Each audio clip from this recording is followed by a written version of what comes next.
Choose Ingat, choose Biogesic. Friday night, na-meet mo siya.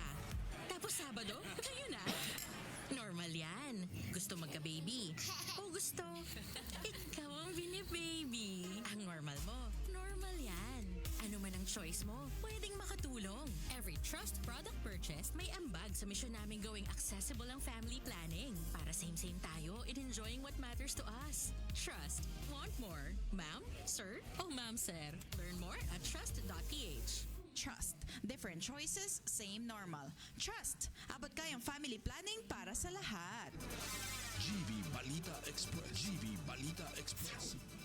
Mga may init na bagong balita. Mga balitang dapat mong malaman ngayong umaga.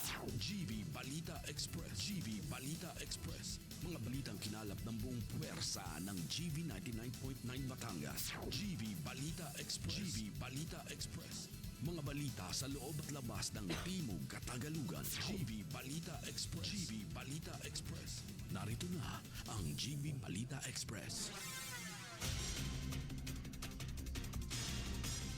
Magandang umaga mga ka-vibes. Kayo ngayon ay nakatutok sa GV Balita Express sa programang Good Vibes Morning. Sa ngalan po ni DJ Frankie, kasama nyo ngayon ang inyong lingkod, Kiko Barraco. At syempre, kasama ko ngayon dito sa aming stasyon, sa aming himpilan, ang aming student jock, si SJ Tinay. Kami ang maghahatid sa inyo ng inyong pinakabagong balita at mahalagang impormasyon, keeping you GV informed, GV aware, and GV updated. Muli, ito po ang at oras natin mga ka-vibes, 20 minuto makalipas ang alas 8, hatid sa atin yan ng RightMed dahil gusto ng RightMed na gumaling kayo. At para sa ulo ng mga balita, mga empleyado ng LTO na sangkot sa fixing, sisibakin. Dagdag singil sa kuryente, posibleng maramdaman ngayong Abril. Posibleng panibagong bawas presyo sa langis, binabantayan ng DOE. Atong ang namataan sa Calabarzon. At para sa detalye ng mga balita, mga empleyado ng LTO na sangkot sa fixing, sisibakin. Para sa detalye ng balita,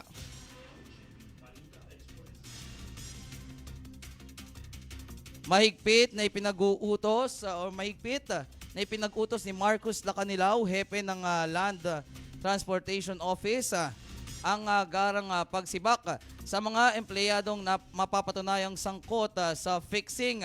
Ayon kay Lacanilaw, hindi kukonsintahin ng ahensya ang anumang uri ng illegal na transaksyon at ang mga mahuhuli ay haharap sa kaukulang kasong administratibo at kriminal. Samantala, binigyan din niya umano na tuluyang tatanggalin sa serbisyo ang sinumang mapapatunayang lumalabag sa patakaran bilang bahagi ng paglilinis sa hanay ng LTO. Para sa GV Balita Express, ito si Kiko Barraco sa GV 99.9, your good vibes. At para sa iba pang balita, dagdag singil sa kuryente, posibleng maramdaman ngayong Abril. Para sa detalye ng balita, ibalita mo, SJ Tinay. Posibleng tumaas ang singil sa kuryente ngayong buwan ng Abril. Ayon sa National Grid Corporation of the Philippines, dulot ito ng pagtaas ng bayarin sa ancillary services o reserbang kuryente na ginagamit upang mapanatili ang balanse sa pagitan ng supply at demand. Dahil dito, inaasahang maaaring magdagdag ang gastusin ng mga consumer sa kanilang buwan ng bayarin sa kuryente. Para sa GV Balita Express, ito si SJ Tinay sa GV 99.9, your good vibes. At dumako naman tayo sa iba pang balita. Posibleng panibagong bawas presyo sa langis, binabantayan ng DOE. Para sa detalye ng balita, GV Balita Express. inaasahan ng Department of Energy o DOE ang posibilidad na panibagong rollback sa presyo ng produktong petrolyo sa susunod na linggo. Ayon kay DOE Undersecretary Alessandro Sales, nananatiling matatag ang galaw ng presyo ng langis sa pandaigdigang merkado sa kabila ng tensyon sa Strait of Hormuz. Batay sa monitoring ng Minow Platts Singapore, nakapagtala ng sunod na pagbaba ang presyo ng langis nitong mga nakaraang araw. Kung magpapatuloy ang ganito, posible umano ang mas matatag na presyo o dagdag na bawas sa presyo ng gasolina, diesel at kerosene. Gayunpaman, nagpaalala si Energy Secretary Sharon Garin na kinakailangan ng tuloy-tuloy na pagbaba sa loob ng ilang araw upang makumpirma ang rollback. Anya na nanatiling sensitibo ang merkado sa anumang kaganapan sa Middle East na maaaring magdulot ng biglaang pagtaas ng presyo. Samantala, tiniyak ng DOE na tuloy-tuloy ang pagdating ng supply ng diesel sa bansa kabilang ang mga shipment na inaasahang makakatulong sa pagpapalakas ng buffer stock lalo na sa Mindanao. Para sa GV Balita Express, ito si Kiko Barako sa GV 99.9, your good vibes. At dumako pa tayo sa ibang balita. Atong ang namataan sa Calabarzon. Para sa detalye ng balita, ibalita mo, SJT9. GV Balita Napag-alaman na nasa Calabarzon si Atong Ang 2 linggo na ng kalipas. Ngunit hindi siya naabutan ng mga otoridad ayon kay DILG Secretary John V. Cremula. Nagsagawa pa ng follow-up operations ang mga otoridad matapos ang naturang impormasyon, subalit nakalipat na umano agad si Ang bago man sila makarating sa lugar.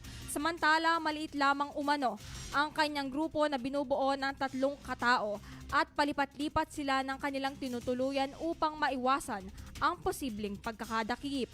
Para sa GV Balita Express, ito si SJT9. Si GV 99.9, your good vibes. Samantala, sa iba pang balita, hold up sa Batangas, nauwi sa madugong checkpoint sa Quezon City. Para sa detalye ng balita, GV Balita Express. humantong sa madugong insidente ang magkakasunod na pang-hold up ng riding in tandem sa 2 convenience store sa San Juan, Batangas noong gabi ng Miyerkules sa Abril 15. Pinuntiryan ng mga suspect ang mga tindahan sa barangay Laia, Aplaya at nagsaulay at natangay ang tinatayang 170,000 pesos na nagdulot ng pangamba sa mga empleyado at residente sa lugar. Kaagad naglatag ng dragnet operation ng mga otoridad at naabutan ang mga suspect sa isang checkpoint sa Quezon kung saan nagkapalitan ng putok matapos umano silang manlaban. Samantala, nasawi umano ang isa habang nasugatan at naaresto ang isa pa. At nasawi nabawi ang baril, pera at ibang ebidensya habang nagpapatuloy ang investigasyon. Para sa GV Balita Express, ito si Kiko Barako ng GV 99.9, your good vibes. At para sa iba pang balita, commuter sa Batangas nahihirapan dahil sa kakulangan ng sasakyan. Para sa detalye ng balita, ihatid mo yan, SJT9. Nahihirapan ang mga commuter sa Batangas dahil sa kakulangan ng jeepney at e-bus sa rutang Lipas City, Lemery na nagdudulot ng problema sa kanilang pang-araw-araw na biyahe. Bandang alas 6:30 ng gabi ay nagsisimula na ang mahabang pila at madalas ay inaabot ng ilang oras ng paghihintay bago makasakay. Kaya't marami ang hindi agad nakauuwi at napipilitang humanap ng ibang paraan ng transportasyon. Samantala, paliwanag ng mga driver, patuloy ang pagtaas ng presyo ng krudo habang hindi tumataas ang kita dahilan upang may ilang operator na magbawas ng biyahe o tuluyang tumigil sa operasyon, lalo na sa gabi na nagre-resulta sa lalong kakulangan ng masasakyan. Para sa GV Balita Express, ito si SJT9. Sa GV 99.9, your good vibes.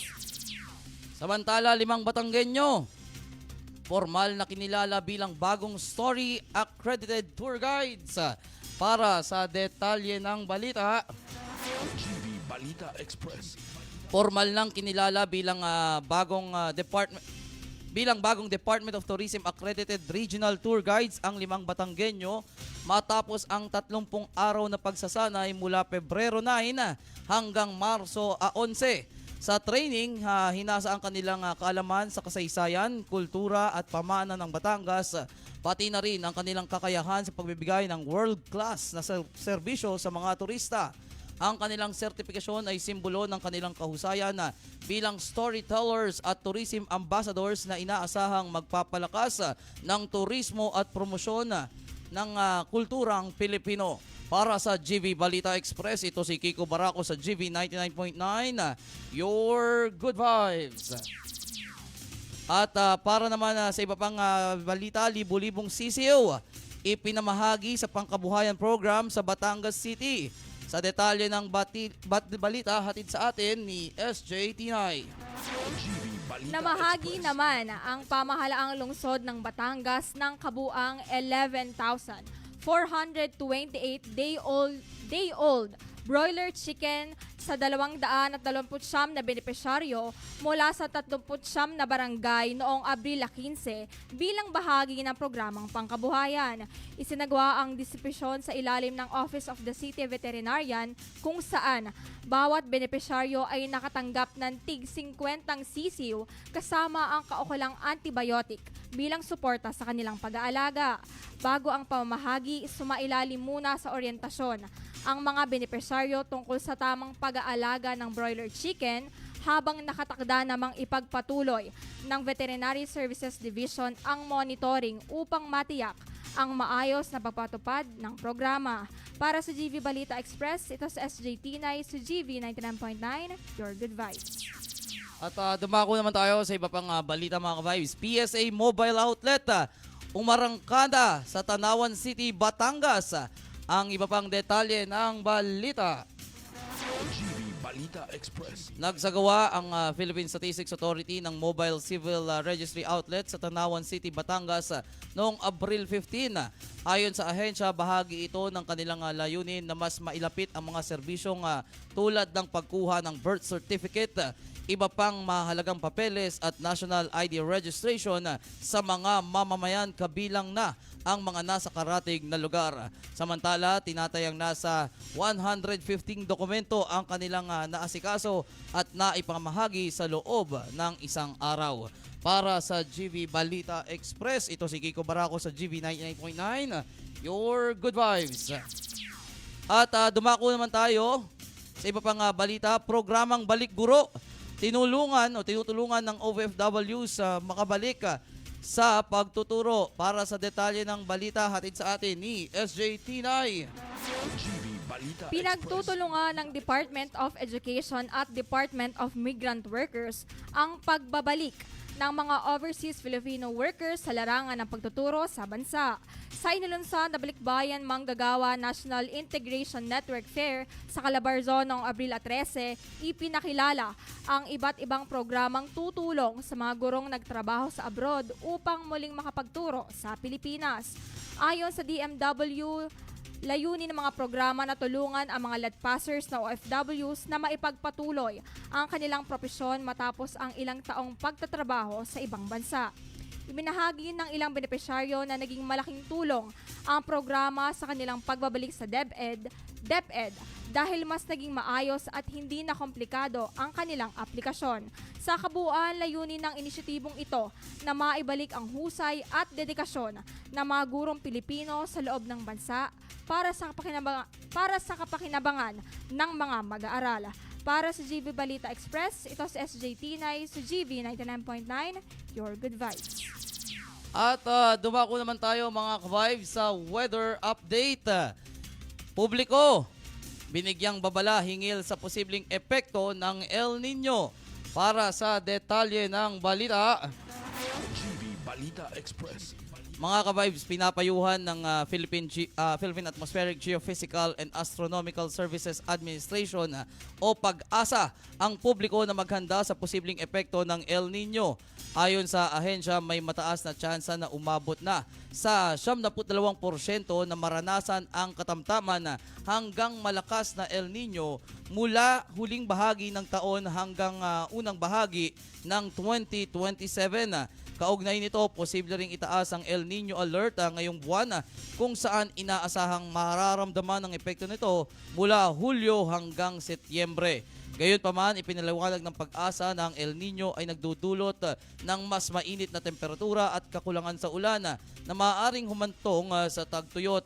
Dahil dito, hinihikayat ang publiko na magtipid at mag-imbak ng tubig habang maaga pa. Para sa GV Balita Express, ito si Kiko Barako sa GV 99.9, your good vibes.